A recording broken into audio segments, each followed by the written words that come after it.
Now, let me define my term so that we are talking about the same thing. When we talk about greed or being greedy, greed is the illegitimate and unauthorized desire, pursuit, or acquisition of material gain.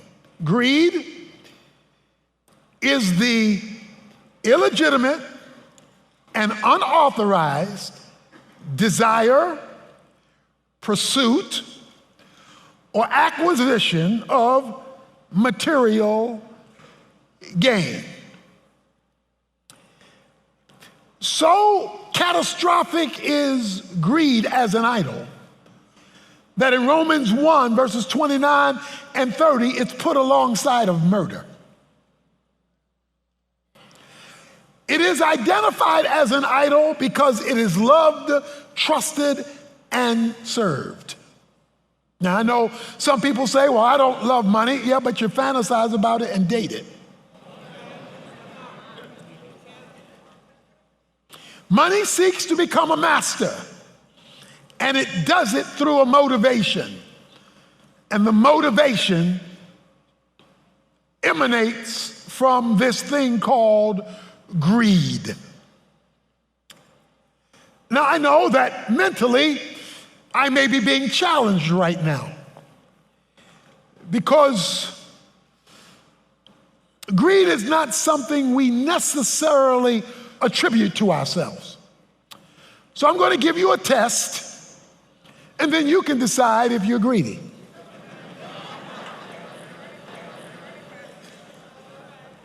You are greedy. I am greedy. If we use illegal or immoral means to acquire things, illegal or immoral means of acquisition means that you're driven by greed. We are greedy. We are greedy when we complain more than we give thanks. We are greedy when we're more concerned about our cash than our character. We are greedy when your financial life is going up, but your spiritual life is going down. We are driven by greed when we treat people with money better than we treat people without it. We are greedy when we crave and plot to possess what legitimately belongs to somebody else. It's called covetousness. Or we are greedy when we hurt others in order to get something for ourselves. All of those are expressions of greed. So are there any greedy people in the house? Oh no? Okay, well let me keep going.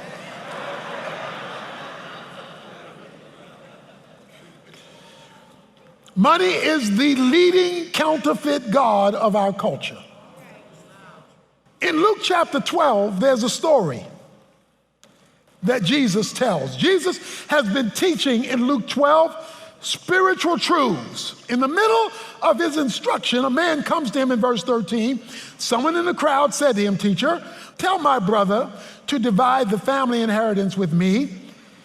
But Jesus said to him, "Man, who appointed me judge or arbitrator over you?"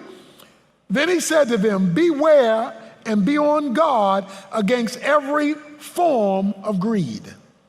For not even when one has an abundance does his life consist of his possessions." So Jesus is teaching spiritual truth. He's trying to get people to think Godward. This guy breaks into the teaching and says, Jesus, my brother is holding money out on me from our family inheritance. Would you please tell my brother to show me the money? Jesus looks at him and says, you better watch out. For every form, every shape, every size, in other words, all greed is not the same. in whatever way greed comes. I'm trying to teach spiritual principle and you want to jump to money. You better beware. Now, notice, this is not the guy who has the money. This is the guy who wants the money. So you can be poor and greedy. Because he doesn't have it yet, but he wants it so bad, he's willing to skip the spiritual, interrupt the master for him to solve this financial dilemma. So that leads Jesus to tell his story in Luke 12. I'll summarize it real quick. There's a rich man in verse 16.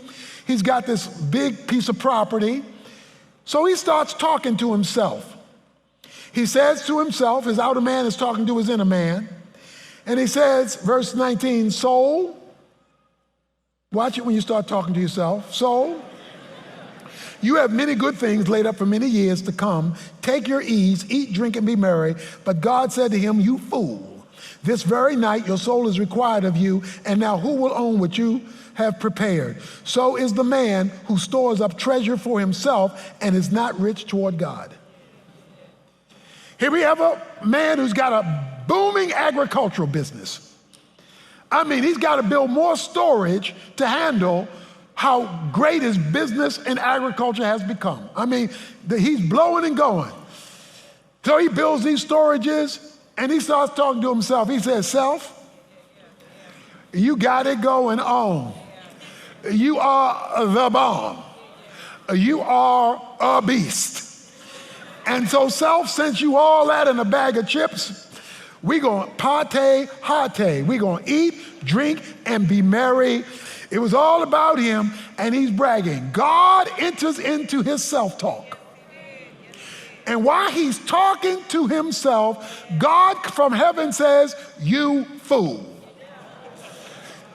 So that means you can be productive and be a fool at the same time. Successful and be a fool at the same time. Think you got it going on and be a fool at the same time. Why? Because this man had economic plans that were about to be interrupted that night.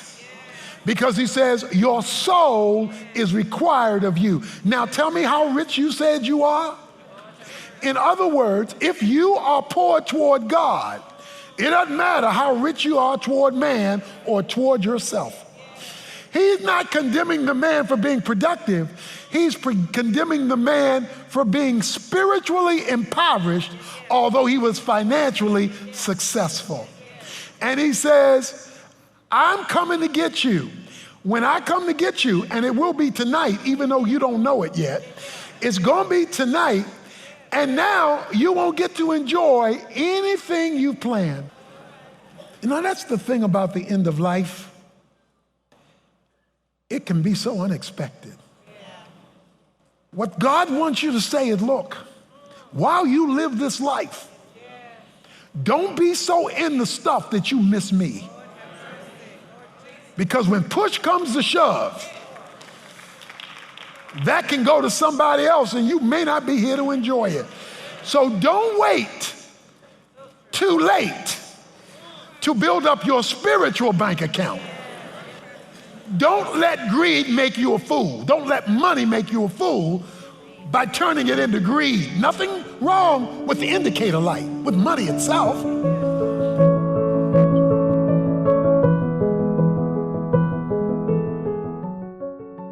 Impactful, amazing, intense, thought-provoking.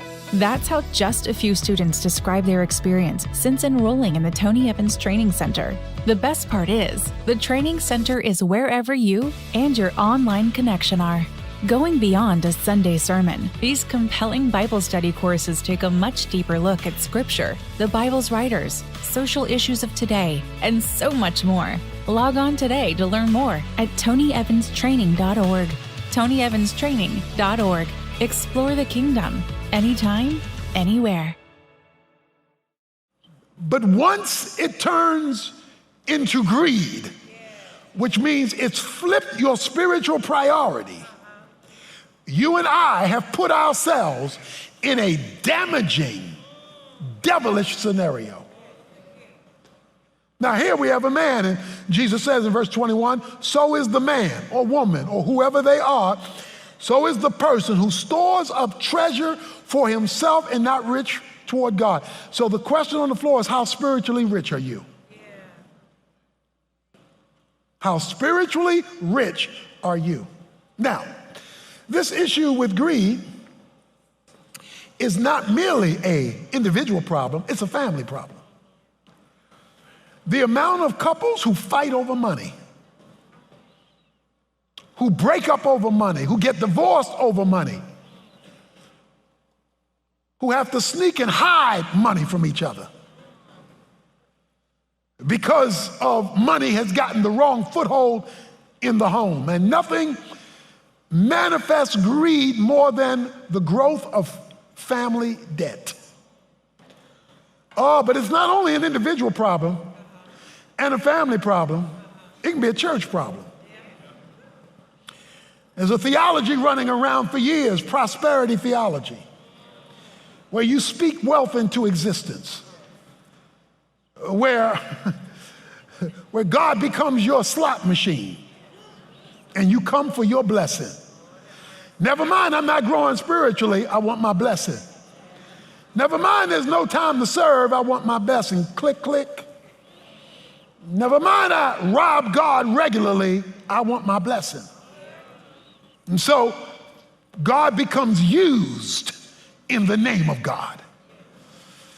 And many pulpits have put gold before God, money before the master, and then try to spiritualize it. Well, God wants you to prosper. It's not that God doesn't want you to prosper, he just doesn't want you to prosper without him. And to use the pulpit to trick people out of their money, or to use the pulpit to guarantee something God didn't guarantee him, making God look like he doesn't keep his word, thus giving God a bad name, is the misuse of church. So even church can be greedy. Let me talk about societal greed, because it dominates in Western civilization. There's corporate greed, where for the sake of corporate profits, you abuse workers. Or as James says in James 5, you don't pay them their fair wages. Or you rip them off, or you rip customers off in order to make more money. Well, if you are here today and you are a businessman or a businesswoman, you have a right to make a profit. You ought to make a profit, but not at the expense of being righteous in the dealing of your business and being godly in the relationship to your workers and your customers. We have ungodly people today doing business and calling themselves Christians. That is a form of corporate greed. There is predatory lending. There are places in our community where people who have no other option have to pay 300 and 400% interest to get by. That's greed, to take advantage of people's desperation. Don't get me wrong, God is not against profit, he's against greed. He's against greed. And then there is America being built on greed. Slavery existed in America due to greed. In order to get enough people to service the industry, to maintain King Cotton, to keep this bolstering economy going, we will trap people in perpetual generational slavery based on skin color as the driving means of economic development in America. The birth defect of our great republic was using economics to empower the evil institution of slavery. Is economic development Legitimate, absolutely. But not when you force people against their will into a system that traps them and doesn't give them an out and does so generationally. That's a form of greed. So this idol is a destructive idol, and God will address it unless we do it first. 1 Timothy 6 helps us with this. Paul tells this pastor to teach his congregation. Verse 6, but godliness actually is a means of great gain when accompanied by contentment. For we have brought nothing into the world, so we cannot take anything out of it either. If we have food and clothing, with these we shall be content. But those who want to get rich fall into temptation and a snare and many foolish and harmful desires which plunge men into ruin and destruction. For the love of money is the root of all sorts of evil, and some by longing for it have wandered away from the faith and pierced themselves with many griefs. Verse 17, instruct those who are rich in this present world not to be conceited, stuck up, or to fix their hope on the uncertainty of riches, but on God who richly supplies us with all things to enjoy. Instruct them to do good, to be rich in good works, to be generous, ready to share, storing up for themselves the treasure of a good foundation for the future, so that they may take hold of that which is life indeed. So let me give you the secret, so to speak, of handling your money and not being greedy. First, verse 6 says, godliness with contentment is great gain. Godliness is a life that seeks to pursue pleasing God.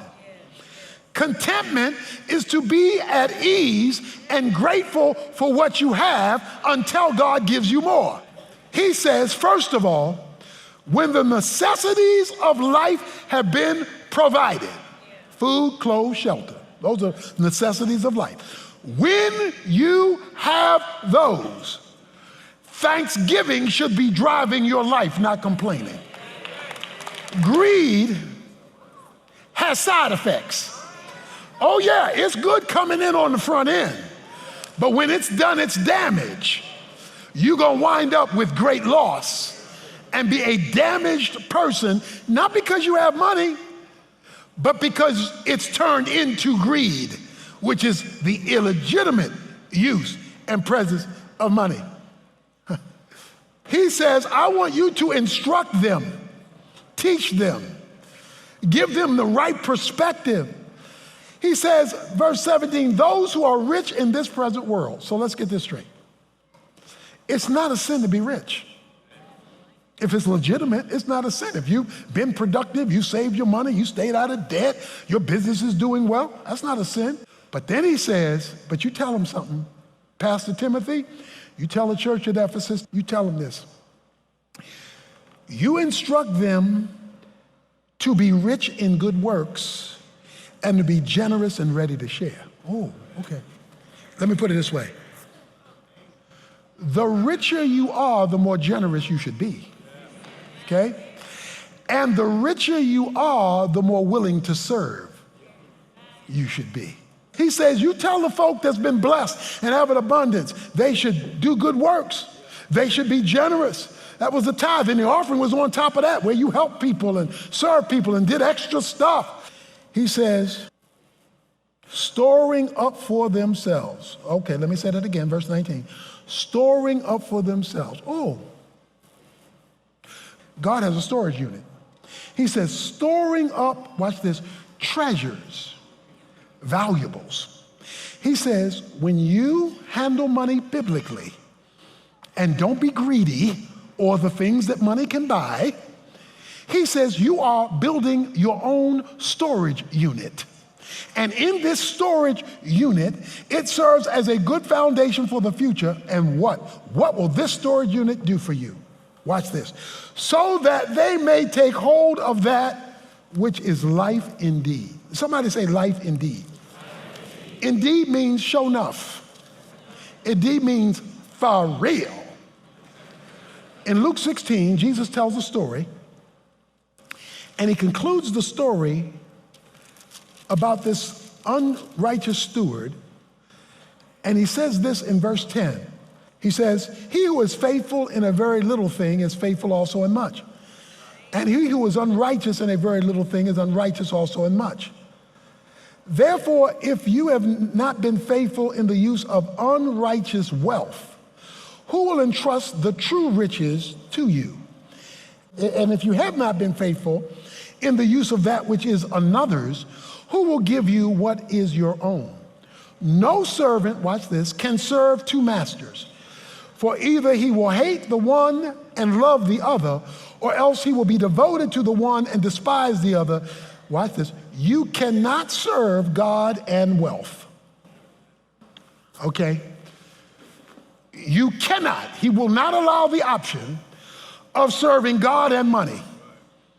He says, when you bring your money and make it equal to me, when you bring your profits and make it equal to me, when you bring your business and make it equal to me rather than recognizing me as the source, you have created a competing God. And the passage says, don't miss this, if you can't be trusted with unrighteous mammon, mammon means money, if I can't trust you with money not to turn it into a God, then what makes you think I will give you true riches? Oh, don't miss this. True riches is what God gives that money can't buy. That's true riches. True riches, when money runs out, in other words, it loses its power, then you better have something working for you in your storage bin that you can go get, because you need some real stuff working for you. When the doctor says we can't help you, you better have some true riches. Just because you bought that house won't make it a home. You better have some true riches. You see, there are things in life you can't pay for. There are things in life when your peace erodes you and you need calm in the midst of your storm, you better have some true riches.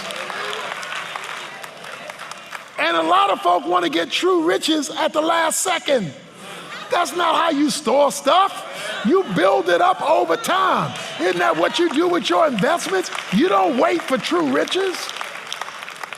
My challenge to you and I is, yes, you maximize whatever potential God has given you in life. But as Psalm 62:10 says, if you get rich, don't set your heart on it. If you want money to be your life, take it. But you'll miss the Lord. You'll miss his presence, his power, his provision. You won't have him. You'll have a great checking account. You have a great 401. You have a great 403. You'll have great stocks and bonds, but you won't have God when you need him most. So the question is, how rich do you want to be? Get rid, talking to me, talking to you, talking to us. Let's don't have money as a God, because we're going to need God when money can't do it for it.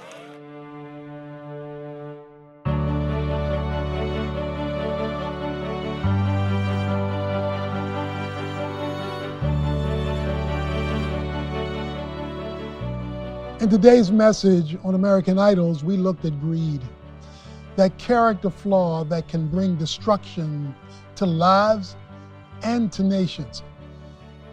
One of the principles that founded our nation was hard work. But when greed got mixed in, it led to misusing people, oppressing people. It led to war, to a civil war, because the desire to make a profit at the expense of the well-being of the lives of other people, denying them the freedom to work hard and to earn their way, has not only brought destruction in days gone by, but has led to a legacy of destructive behavior and of misplaced priorities. This is why the Bible calls greed idolatry. because it is a false god